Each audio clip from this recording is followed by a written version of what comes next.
Hi, I'm Dr. Kara. And I'm Dr. Hillary. We're the founders of Cultivate Fertility. We're here talking about really common things that our patients ask us or we're talking to our patients about in clinic. And one is when they say, we want to get pregnant, what's one of the first things we should or shouldn't eat?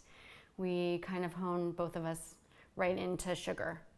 Sugar is one of the foods that we would love for you to not be eating when you're trying to boost your fertility and get ready for pregnancy. And there's really 3 detrimental effects for the pre-pregnancy patient. And one is that sugar's been demonstrated to really hurt the quality of your eggs. Those are called oocytes. They're in your ovaries.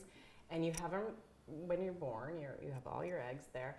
And sugar hurts them so much. So the less sugar you take in, you're going to protect your eggs a little bit more. The second way is early embryo development. The embryo is just the little sort of egg and the sperm have met up and they're growing and everything's multiplying. Sugar can be detrimental there for the quality of those embryos. So that's going to be the health of the baby.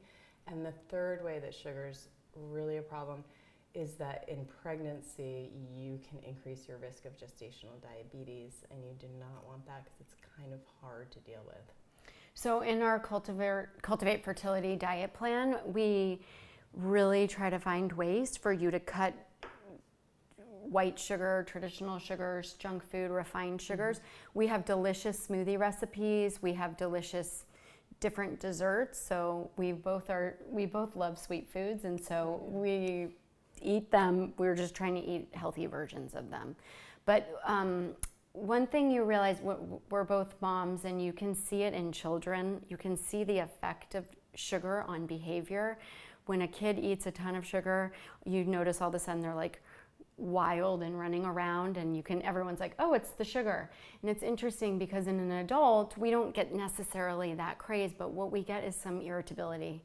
So I find for my female patients, especially when you're trying to get pregnant and maybe you've already had some struggles with infertility and you're already on edge, that sugar can just kind of wind up this sort of irritability, like snappiness. And when people get it out of their diets, it's one of the first things they say, that they feel more relaxed, they're sleeping better at night, their energy is more stable, and their mood is just more stable. You find that too, right? So absolutely, and we give a lot of tips because we have to work with people over time at sort of getting rid of these refined carbohydrates because it's highly addictive. Sugar, I always think back to that research study with the cocaine. I mean, we think cocaine is addictive, but I guess these rats chose the sugar over the cocaine.